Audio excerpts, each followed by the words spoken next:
In this video, I want to show you the alternative way of sending data from web to server GTM and exactly by using Stape data tag and data client. Data tag and data client are custom templates for web and SGTM containers that were created by Stape. What are the use cases? Let's say you do not want to use GA4 and in this case, how would you send data from web to SGTM? So data tag is the solution. Another option is when you want to strictly control what data you send, because as you probably know, Google Analytics 4 constantly changes parameters it has, and it might send data you do not want to send, or they might collect data that you do not want to collect. So basically, with data tag, you can strictly control what you deliver from web to server. In the second part of the video, I will show you some advanced options that data tag data client allow. One of those options is store data inside the local storage or cookies. And the second option is to retrieve custom requests in your SGTM container. So yeah, let's start with the setup. First, go to your web GTM container, click templates, and search for the data tag template. So in my case, it's already added, so I won't do it now. Then create a tag template.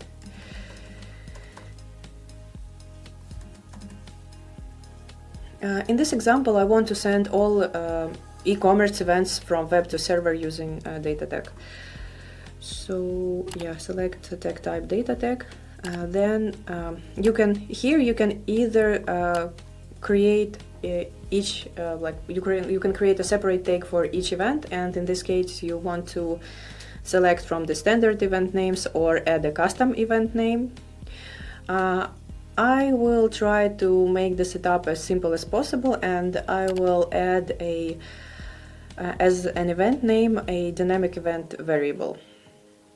Then you need to add your tagging server URL. And here you have 3 checkboxes. The first one, it will allow you to send all the data from the data layer to the SGTM event data. So basically this is what I want, and I will enable this checkbox. The second option is send common event data. This is also quite useful, so just enable this one. And this can be helpful if you are setting up consent, and basically it will deliver a consent state from web to server. There are also options to manually configure event data and user data. Since I've enabled a checkbox send everything from data layer, I will already have all the required event and user data inside my SGTM. But in case you want to add any custom parameters or custom user data, just feel free to use these 2 fields. The trigger that I will use for this tag is all e-commerce events. So this is how my trigger look like. Since I'm using app that was created by Stape for WordPress to send data layer events, then all the data layer events that I will have in my web GTM will contain /Stape, since I enabled this option, and that is why my trigger looks like this. Let's save the tag.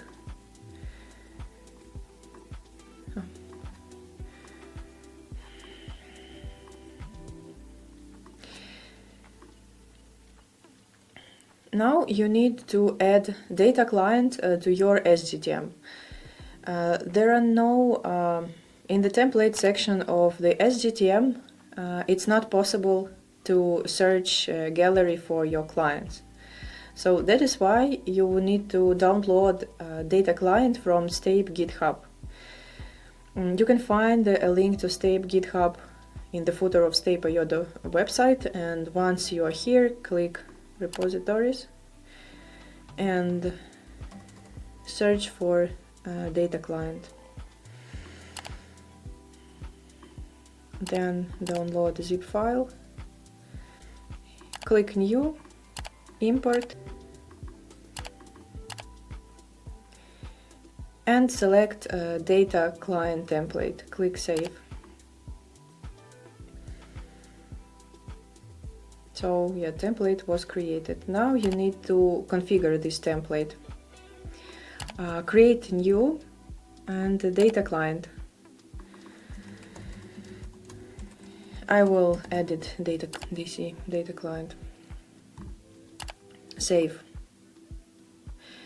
After you edit the data client template, publish your container as GTM container changes, because if you do not publish it first, you might have some coarse issues. So just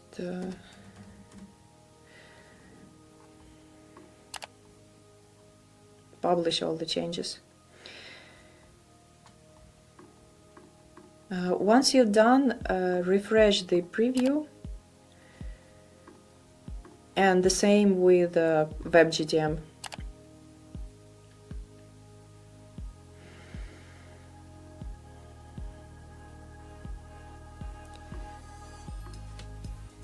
Okay, preview is connected. Let me click through my website.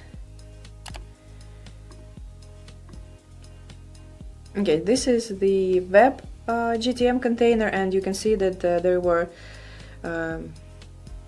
view cart events, add to cart event, and as you can see here, the data tag triggered on this event, and it was also triggered successfully on the second event. Okay, that's good, and let's check what we have in server GTM debugger. This is our view card event, and as you can see here,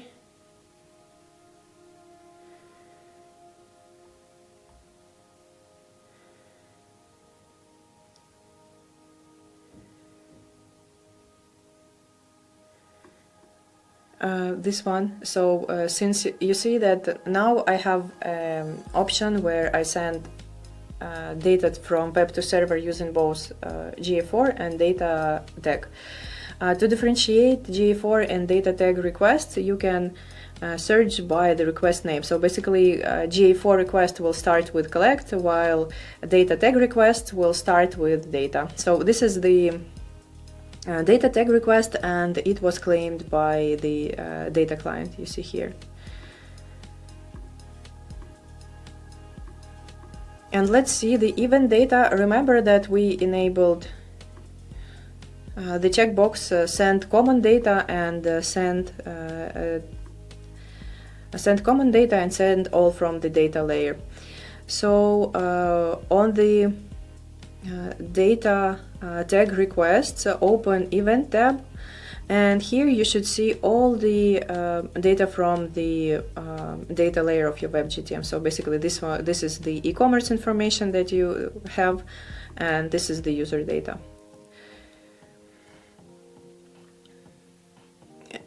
Yeah, so that's it with the basic configuration of the data tag and data client, and let's move to the advanced part.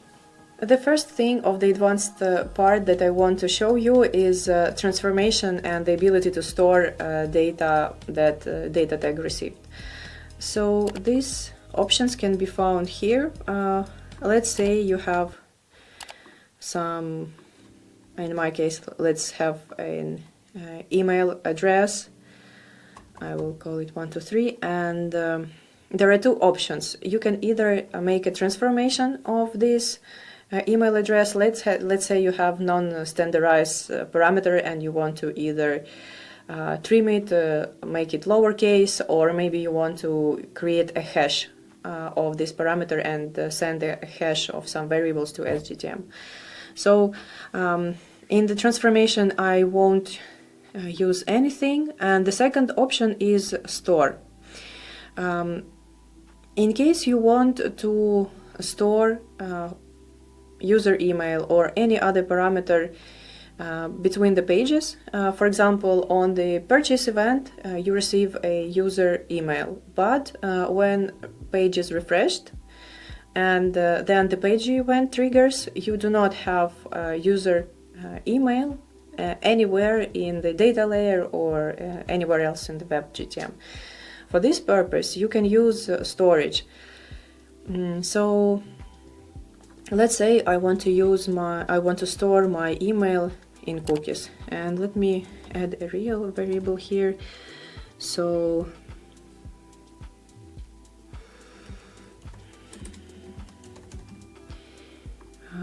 so let's test a real example. I will store my email inside cookies, and when this email is not available, I will extract it from cookies.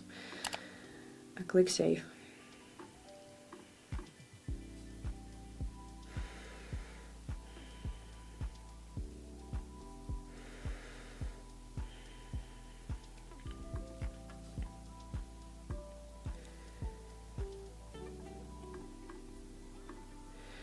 I will create a purchase, and let's see. As you can see here that we have an email address that was on the purchase event here in the cookies, and now let's extract it from cookies. To do so, I need to create a new variable type inside my WebGTM. Go to templates, search gallery, data variable. Now create this variable.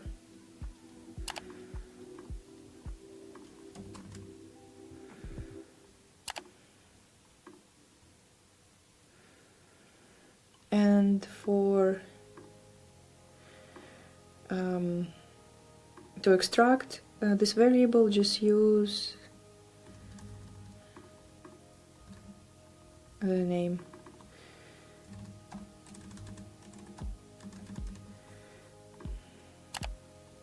Now let's preview the setup.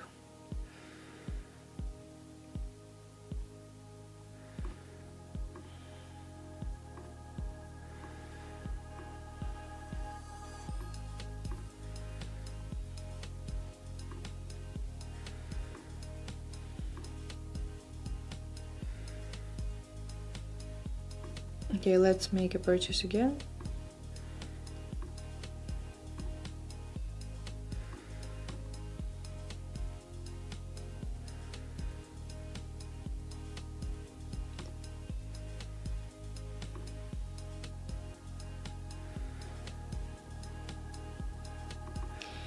As you can see here, the recently created data variable extracted email that we stored inside the cookies.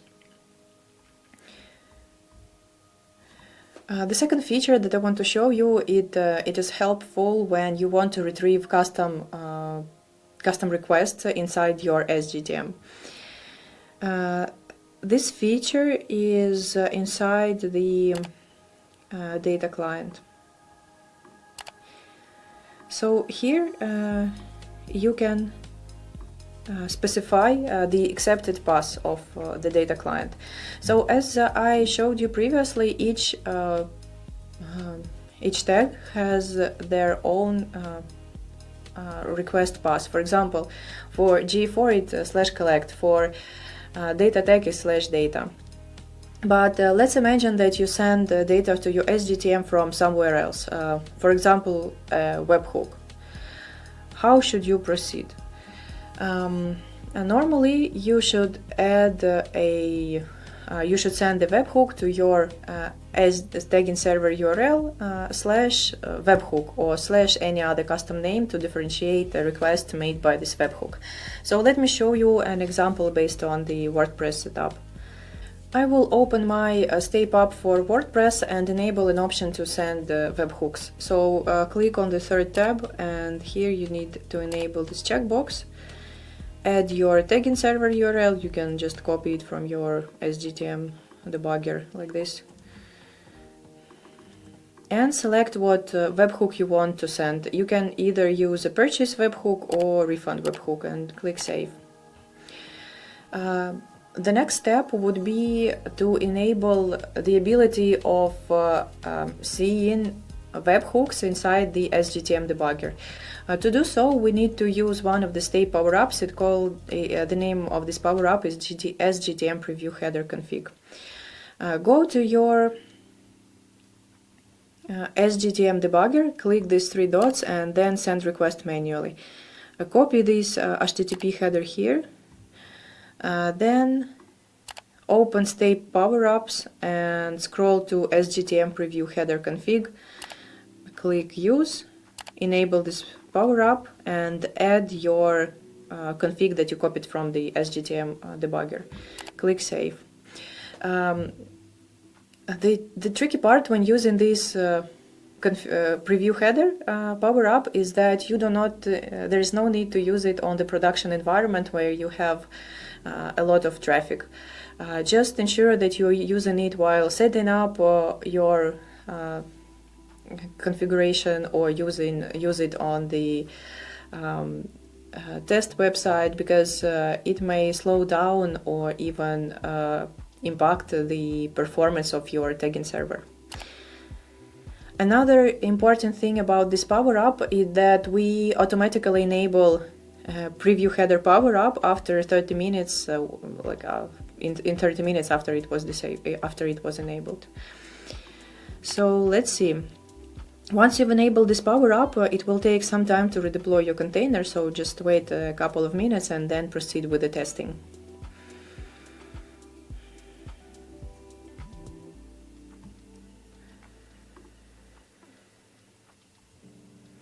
Okay, now the status of my container is running, and let me send the test webhooks to my SGTM. The webhooks might be not as fast as data from web that you deliver from WebGTM, so wait just a few seconds before the webhook data pop-ups here. Okay, now you see that you've received two webhooks, two requests inside your SGTM. You can click on the incoming request and see all the request body, basically all the information that contains this request. Now what we need to do is tell our data client to claim this request. You can see that the path of this request is simply slash. You can make it more nicer and add, for example, webhook here, and the request URL will look way better, so it will be easier for you to differentiate it among other requests.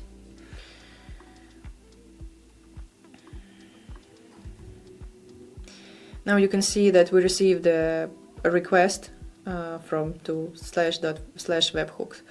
Now go to your SGTM container and open your data client, and here we need to specify accepted path, so I will type webhook, click Save. Now we need to refresh the SGTM debugger, and let me send webhook again. You could see that now purchase and refund webhooks were claimed by data client, and inside the event data there is information that can be used to configure your setup. Basically, it's all the information that we were able to retrieve from the webhook. That's it that I wanted to show you about data tag data client. Thank you for watching, and see you in the next videos.